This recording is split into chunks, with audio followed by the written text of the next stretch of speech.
বন্ধুরা, welcome to আরকে sports.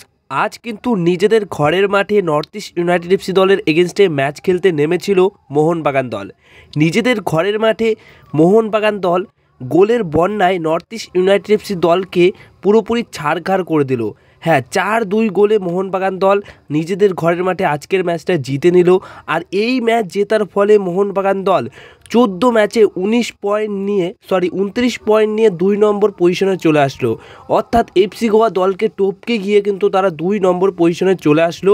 তো দুর্দান্ত একটা ম্যাচ কিন্তু আমরা উপভোগ করেছি, কারণ প্রথম হাফেই পেনাল্টি থেকে টমি জুরিক 6 মিনিটের মাথায় পেনাল্টি থেকে গোল করে এগিয়ে যায় নর্থ ইস্ট ইউনাইটেড এফসি দল।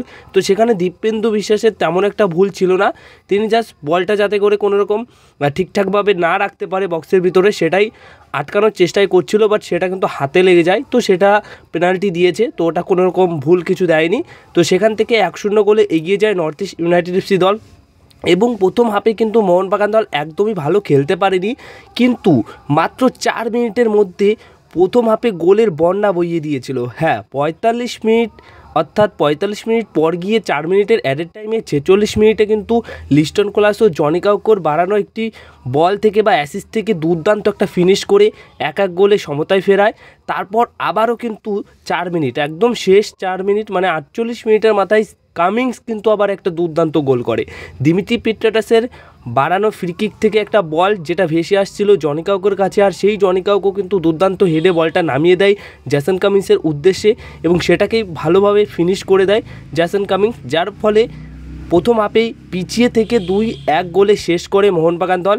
এবং সেকেন্ড হাফে তো দুর্দান্ত ম্যাচ কিন্তু অন্যরকম হয়ে যায়, কারণ ম্যাচের যে গতিটা সেটা অন্যরকমভাবে চেঞ্জ হয়ে যায়। প্রথম হাফে কিন্তু একদমই ভালো খেলতে পারেনি, কিন্তু শেষের প্রথম কিছু মিনিট কিন্তু ভালো খেলেছে।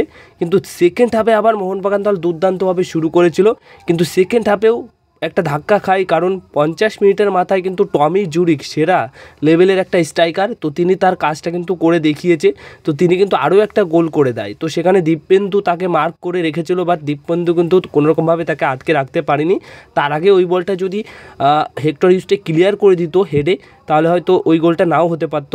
বাট তখন কিন্তু 2-2 গোল আবার সমতায় ফিরিয়ে নেয় নর্থ ইস্ট ইউনাইটেড এফসি দল।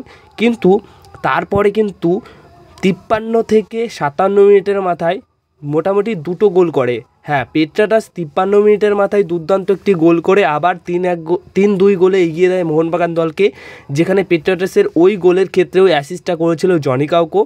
আবার সাহাল আব্দুল সামাদকে 57 মিনিটের মাথায় দুর্দান্ত একটা বল বাড়ায় বা অ্যাসিস্ট রাখে জনি কাউকো, যেখানে 57 মিনিটের মাথায় সাহাল আব্দুল সামাদও কিন্তু দুর্দান্ত ফিনিশ করে 4-2 গোলে শেষ অবধি মোহনবাগান দল এই ম্যাচটা জিতে নেয়। তো 3-3 একটা সিঙ্গেল গেমে 3-3 অ্যাসিস্ট করেছে আজকে জনি কাউকো, মানে বুঝতেই পারছো এই প্লেয়ারটি দলে ফেরায়, দলে আসার পর দলের পরিবেশটাই পুরোপুরি চেঞ্জ হয়ে গেছে। আর হাবাস তার ম্যাজিক দেখাচ্ছে, হাবাসের কোচিং কতটা সফলতা এনে দিতে পারে সেটা কিন্তু বারবার তিনি বুঝিয়ে দিচ্ছেন। দলের প্রতিটা ছেলে আজকে কিন্তু খুবই ভালো পারফরমেন্স করেছে। হ্যাঁ, যতক্ষণ দীপেন্দু ডিফেন্সে ছিল, 3 ডিফেন্সে খেলছিল, তো ডিফেন্সে একটু সমস্যা হচ্ছিল, কিন্তু পরবর্তী সময় 4 ডিফেন্সে আনোয়ার আলীকেও আমরা খেলতে না দেখেছি। এর পাশাপাশি আশিস রায়ও কিন্তু শুরু করেছেন। তো পরে ডিফেন্সটা একদম সেটেল হয়ে গেছিলো, কারণ পরের দিকে খেলাটা পুরোপুরি স্লো ডাউন করে দিয়েছিল মোহনবাগান দল।